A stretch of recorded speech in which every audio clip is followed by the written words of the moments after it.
கிட்டத்தட்ட 4000 கோடி ரூபாய் ஊழல் பண்ணி அடிச்சது மட்டும் இல்லாம, முதல்வர் விஜய் அவருக்கு எதிராகவும் மேயர் பிரியா அவங்க பேசியிருந்திருக்காங்க. ஸோ, இதனால வேற வழி இல்லாம முதல்வர் விஜய் அவருடைய தரப்புக்கிட்ட இருந்து பார்த்தீங்கன்னா, மேயர் பிரியா அவங்களுக்கு கடைசியா 1 வாரம் அவகாசம் குடுக்கப்பட்டிருக்கு. ஸோ, இந்த 1 வாரத்துக்கு உள்ள மேயர் பிரியா இத அவங்க செய்யலை அப்படின்னா, அவங்கள கண்டிப்பாக இந்த ஊழல் வழக்குல அவங்கள சேர்க்கப்பட்டு, மேயர் பிரியா அவங்களுடைய சொத்துக்கள் எல்லாமே கூட பறி போகலாம். ஸோ, அப்படிப்பட்ட ஒரு சூழ்நிலைக்கு இப்ப மேயர் பிரியா அவங்க தள்ளப்பட்டிருக்காங்க. ஸோ, அப்படி முதல்வர் விஜய் அவருக்கு எதிராக மேயர் பிரியா அவங்க செஞ்ச விஷயம் என்ன? அவங்க பேசினது தான் என்ன? முதல்வர் விஜய் அவர்கள் எதுக்காக இப்ப அவங்களுக்கு 1 வார காலக்கெடு குடுத்திருக்காரு? உண்மையாகவே இந்த விஷயத்துல மேயர் பிரியா அவங்களுடைய அந்த சொத்துக்கள் எல்லாத்தையுமே இழக்கிறதுக்கான வாய்ப்புகள் ஏற்பட்டிருக்கா? ஸோ, இத பத்தின முழு விவரம் எல்லாத்தையுமே இந்த வீடியோவுல பார்க்கலாம். அதனால வீடியோவ ஸ்கிப் பண்ணாம பாருங்க. அதாவது நம்ம சென்னை மாநகராட்சியில திமுக அவங்க தானே ஆட்சியில இருக்காங்க அப்படின்னு மேயர் பிரியா திமுக தலைமை அவங்க என்ன சொல்றாங்களோ அது எல்லாத்தையுமே தலையை ஆட்டிக்கிட்டு கேட்டுக்கிட்டு கிட்டத்தட்ட சென்னை முழுக்க மழை நீர் வடிகால் அமைக்கிறோம் அப்படின்னு 4000 கோடி ரூபாய்க்கு மேலே அந்த வடிகாலுக்கு செலவு செஞ்சுருக்கோம் அப்படின்னு கணக்கு காட்டியிருக்காங்க. ஆனால் எந்த இடத்துலையுமே அந்தளவுக்கு மிகப்பெரிய அளவில் மழை நீர் வடிகால் அமைப்பு அமைச்ச மாதிரி மக்கள் யாருக்கும் தெரியல. ஆனால் 4000 கோடி ரூபாய் செலவாயிடுச்சு அப்படின்னு மேயர் பிரியா அவங்களே பார்த்தீங்கன்னா கணக்கும் காட்டப்பட்டிருக்காங்க. இதுக்கு முன்னாடி அவங்க திமுக ஆட்சியில் இருக்கிறப்ப. ஸோ, இதை மேயர் பிரியா அவங்களுடைய வாயாலேயே சொல்லியிருக்காங்க. 4000 கோடி ரூபாய் செலவு பண்ணியிருக்கோம் மழைநீர் வடிகாலுக்கு அப்படின்னு. ஆனால் சென்னை முழுக்க மழை பெய்தா அங்கே சென்னையில் வாழ்கிற மக்கள் அவங்களுடைய வாழ்வாதாரத்துக்கு உத்தரவாதம் கிடையாது.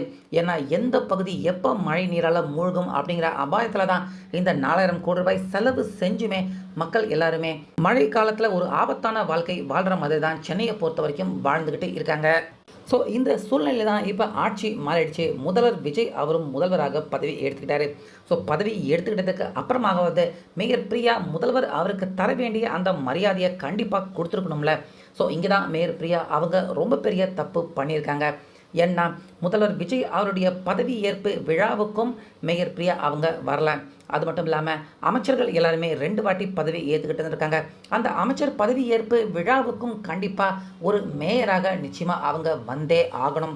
அதையும் மேயர் பிரியா அவங்க செய்யலை. ஸோ, இது மட்டும் கிடையாது. மேயர் பிரியா அவங்க நேரடியாக முதலமைச்சர் அவரை சந்தித்து செய்ய வேண்டிய வேலைகள் நிறையா இருக்குது. அந்த வேலைகள் எதையுமே இது வரைக்கும் ஒன்று கூட உருப்படியாக மேயர் பிரியா அவங்க செய்யலை. ஆனால் இதுக்கு முன்னாடி ஸ்டாலின் அவர்கள் ஆட்சியில் இருந்தப்போ பார்த்தீங்கன்னா டெய்லி ஒவ்வொரு நாளும் மேயர் பிரியா முதல்வர் ஸ்டாலின் அவர் பின்னாடியே சுற்றிக்கிட்டு இருக்கிறத நம்ம எல்லாருமே பல வாட்டி பார்த்துருக்கோம். ஆனால் மேயர் பிரியா முதல்வர் விஜய் அவர் கூட இருந்து அவர் கூட வேலை பண்ணுற மாதிரி ஒரு புகைப்படம் கூட பார்த்தீங்கன்னா நம்ம யாருமே இது வரைக்கும் பார்க்க முடியல. அந்த அளவுக்கு முதல்வர் விஜய் அவர் சம்மந்தப்பட்ட எல்லா வேலையுமே கம்ப்ளீட்டாக நிராகரிக்கிறாங்க. அந்த வேலை எதையுமே செய்ய மாட்டேன் அப்படின்னு பார்த்தீங்கன்னா மேயர் பிரியா சொல்கிறாங்க. இதுக்கு நேரடியாக மேயர் பிரியா அவங்க கிட்ட போய் பத்திரிகையாளர்கள் அவங்க கேள்வி எழுப்பியிருக்காங்க. எதுக்காக நீங்கள் முதல்வர் அவர் சம்மந்தப்பட்ட எந்த வேலையிலுமே நேரடியாக ஈடுபட மாட்டீங்க அப்படின்னு கேட்டால், எனக்கு முதல்வர் விஜய் அவர் பதவி ஏற்பு விழாவுக்கு எனக்கு அழைப்பிதழும் வரல. மேலும் அமைச்சர்கள் அவங்க எல்லாருமே பதவி ஏற்றுக்கிறப்ப நான் கண்டிப்பாக வந்திருக்கணும். அதுக்கும் எனக்கு அழைப்பிதழ் முதல்வர் தரப்பு கிட்ட இருந்து வரல. ஸோ, அதனால் முதல்வர் அவருக்கு என்ன பார்க்க பிடிக்கல போல இருக்கு. அதனால் நான் முதல்வர் விஜய் அவரை சந்திக்க போகிறதில்ல. அவர் சம்மந்தப்பட்ட எல்லா வேலைகளுமே நான் ஒதுங்கி இருக்க போகிறேன் அப்படின்னு மேயர் பிரியா அவங்க சொல்லியிருக்காங்க. ஸோ, நம்ம முதல்வர் விஜய் அவர் என்ன மோடில் இருக்காரு அப்படிங்கிறது நமக்கு தெரியும். அரசு ஊழியர்கள் அதிகாரிகள் எல்லாரையுமே அடித்து வேலை வாங்கிக்கிட்டு இருக்காரு. யாராவது தவறு செஞ்சாங்கன்னா சரியா இல்லை அப்படின்னா எல்லாரையுமே டிஸ்மிஸ் பண்ணி தூக்கி போடக்கூடிய ஒரு வெறித்தனமான மோடில் இப்போ முதல்வர் விஜய் அவர்கள் வேலை பண்ணிகிட்டு இருக்காரு. ஸோ, அதுக்கு நடுவில் மேயர் பிரியா கண்டிப்பாக முக்கியமான பொறுப்பில் இருக்காங்க மாநகராட்சியை பொறுத்த வரைக்கும்.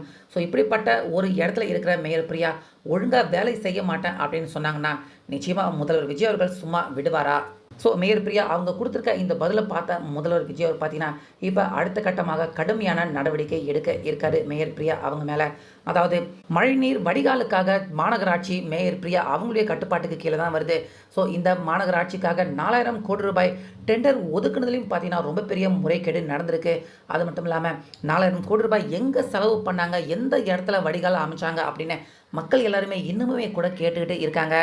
ஸோ, அந்த வடிகால் எல்லாமே எங்கெங்கே அமைச்சிங்க அதற்கான ஒரு வெள்ளை அறிக்கை கொடுங்க அப்படின்னு நேற்று பார்த்தீங்கன்னா முதல்வர் தரப்பு மேயர் பிரியா அவங்களுக்கு அவங்களுடைய ஆஃபீஸுக்கு பார்த்தீங்கன்னா ஒரு நோட்டீஸ் ஒன்று அனுப்பப்பட்டிருக்கு. 4000 கோடி ரூபாய் பேக்கேஜ்னு சொல்கிறீங்களே அதற்கான சரியான ஒரு வெள்ளை அறிக்கை கொடுங்க அப்படின்னு இப்போ முதல்வர் விஜய் அவருடைய தரப்பு நோண்ட ஆரம்பிச்சிருக்காங்க. 4000 கோடி ரூபாய் எங்கே செலவு பண்ணியிருக்கீங்க அப்படின்னு காட்ட சொல்லி கேட்டிருக்காங்க. ஸோ இதனால் தேவையில்லாமல் முதல்வர் விஜய் அவரை பகைச்சிக்கிட்டு இப்போ வசமான மிகப்பெரிய சிக்கலில் சிக்கியிருக்காங்க மேயர் பிரியா. ஏன்னா இந்த 4000 கோடி ரூபாய் வடிகால் அமைப்பு எங்கெங்கே அமைச்சிருக்கீங்க, எங்கெங்கே செலவு பண்ணியிருக்கீங்க அப்படிங்கிற கணக்கு காட்ட வேண்டிய இடத்துல தான் மேயர் பிரியா இருக்காங்க. இதுக்கு முன்னாடி வேலை நடந்ததும் மேயர் பிரியா அவங்களுடைய கட்டுப்பாட்டுக்கு கீழே தான் நடந்திருக்கு. ஆனால் அதை கண்டிப்பாக பிடுங்கி தின்னது திமுகவில் இருந்த பெரிய தலைகள் தான் பிடுங்கி தின்னுருப்பாங்க. ஆனால் இப்போ இதில் சிக்கியிருக்கிறது மேயர் பிரியா அவங்க தான். ஸோ ஏற்கனவே முதல்வர் விஜய் அவர்கள் சொல்கிறத நம்ம பார்த்துருக்கோம். அரசியல்வாதிகளாக இருந்தாலும் சரி, அதிகாரிகளாக இருந்தாலும் சரி, அவங்க ஊழல் பண்ணாங்க, லஞ்சம் வாங்கியிருக்காங்க, மக்கள் பணத்தை கையாடல் பண்ணியிருக்காங்க அப்படின்னு தெரிஞ்சால் அவங்களுடைய சொத்துக்களை பறிமுதல் செய்து அந்த பணம் எல்லாத்தையுமே ரீகவர் பண்ணுவோம் அப்படிங்கிற மாதிரி முதல்வர் விஜய் அவர்கள் தைரியமாக பார்த்தீங்கன்னா யாருக்காக இருந்தாலும் இது பொருந்தும், எல்லார் விஷயத்துலையுமே இந்த நடவடிக்கை எடுக்கப்படும் அப்படின்னு சொல்லியிருந்தார். சமீபத்தில் கூட சஸ்பெண்ட் செய்யப்பட்ட ஓரிரு அதிகாரிகள் அவங்களுடைய சொத்துக்கள் பறிமுதல் செய்கிறதுக்கான வேலையும் நடந்துகிட்டு இருக்கு அப்படிங்கிற தகவல்கள் வெளியாயிட்டிருக்கு. ஸோ இந்த சூழ்நிலையில் மேயர் பிரியா அவங்களே வாண்டடாக வந்து தேவையில்லாமல் முதல்வர் விஜய் அவரை கோபப்படுத்துகிற மாதிரி நடந்துக்கிட்டு இருக்காங்க. இப்போ அதனால் இப்போ மீண்டும் 4000 கோடி ரூபாய் அந்த பேக்கேஜ் எங்கெங்கே நீங்கள் வடிகால் அமைச்சிருக்கீங்க அப்படின்னு ஒரு வாரம் கால கெடு மேயர் பிரியா அவங்களுக்கு கொடுக்கப்பட்டிருக்கு. ஸோ அவங்க அதுக்குள்ளே அதை சப்மிட் பண்ணலை அப்படின்னா நிச்சயமாக மேயர் பிரியா வசமாக மிகப்பெரிய சிக்கலில் மேயர் பிரியா அவங்க முதல்வர் விஜய் அவர்கிட்ட சிக்க போகிறது என்னமோ உறுதி அப்படின்னு எடுத்துக்கலாம். ஏன்னா மேயர் பிரியா அவங்க வேலை பண்ணுற அந்த அலுவலகத்தில் கூட பார்த்தீங்கன்னா இன்னும் ஸ்டாலின் அவருடைய புகைப்படத்தை தான் வச்சுருக்காங்க. முதல்வர் விஜய் அவருடைய படத்தை வைக்கல. ஒரு அரசு சம்மந்தப்பட்ட எல்லா இடத்துலையுமே முதலமைச்சர் அவருடைய படம் தான் இருக்கணும் அப்படிங்கிறது தான் நம்ம தமிழ்நாட்டின் முதலமைச்சருக்கு ஒவ்வொரு அரசு அலுவலகம் அவங்க எல்லாருமே கொடுக்கக்கூடிய மரியாதை. ஸோ அந்த மரியாதையை கூட இன்னும் மேயர் பிரியா தான் கொடுக்க மாட்டேன் அப்படிங்கிற அந்த வீம்பு திமிரில் தான் இன்னும் இருக்காங்க. ஸோ இவங்க மட்டும் இல்லை, இன்னும் கோயம்புத்தூர், இன்னும் ஆங்காங்கே இருக்கிற மாநகராட்சி, அந்தந்த பகுதிகளில் இருக்கிற திமுகவை சேர்ந்த மேயர்கள் அவங்க எல்லாருமே இன்னும் ஸ்டாலின் புகைப்படத்தை தான் வச்சுட்டு இருக்காங்க. அவங்க எல்லாருமே இன்னும் முதல்வர் விஜய் அவருடைய புகைப்படத்தை அந்த அரசு அலுவலகத்தில் இன்னும் யாருமே பொறுத்தவே இல்லை. அந்த அளவுக்கு முதல்வர் விஜய் அவங்க எல்லாருமே இலக்காரமாக நினைக்கிறாங்க. ஸோ இதில் சீனியர் ஹைலைட்டாக இருக்கக்கூடிய முதல் இடத்துல இருக்கக்கூடிய மேயர் யார் அப்படின்னு கேட்டால் கண்டிப்பாக மேயர் பிரியா தான். ஏன்னா இவங்க தான் இந்த 4000 கோடி ரூபாய் ஊழலில் மிகப்பெரிய அளவில் வசமாக தமிழ்நாடு முழுக்க பேசும் பொருள் ஒரு மேயராக இவங்க இருக்காங்க. ஸோ அதனால் இன்னும் ஒரு வார காலம் மட்டும்தான் முதல்வர் விஜய் அவர்கள் கெடு கொடுத்துருக்காரு. அதுக்குள்ளே மேயர் பிரியா அவங்க இதற்கான வெள்ளை அறிக்கை, சரியான அறிக்கை அவங்க கொடுக்கலை அப்படின்னா நிச்சயமாக இந்த வழக்கு விசாரணைக்கு வரும். கண்டிப்பாக மேயர் பிரியா அவங்க குற்றவாளி அப்படின்னு மட்டும் சிக்கினாங்க அப்படின்னா அவங்களுக்கு இருக்கிற இதுக்கு முன்னாடி அவங்க ஊழல் பண்ண சொத்தாக இருக்கட்டும், இல்லை அவங்க சம்பாதிச்ச சொத்தாக கூட இருக்கட்டும், எல்லா சொத்துக்களும் நிச்சயமாக பறிமுதல் செய்யப்படும். அப்படிப்பட்ட ஒரு மோசமான நிலைமையில மேயர் பிரியா இப்போ இருக்காங்க. ஸோ முதல்வர் விஜய் அவர்கள் இப்போ மேயர் பிரியா அவங்களுக்கு எதிராக எடுத்திருக்க இந்த அதிரடி நடவடிக்கை, இதை பற்றி உங்கள் கருத்தை சொல்லுங்கள்.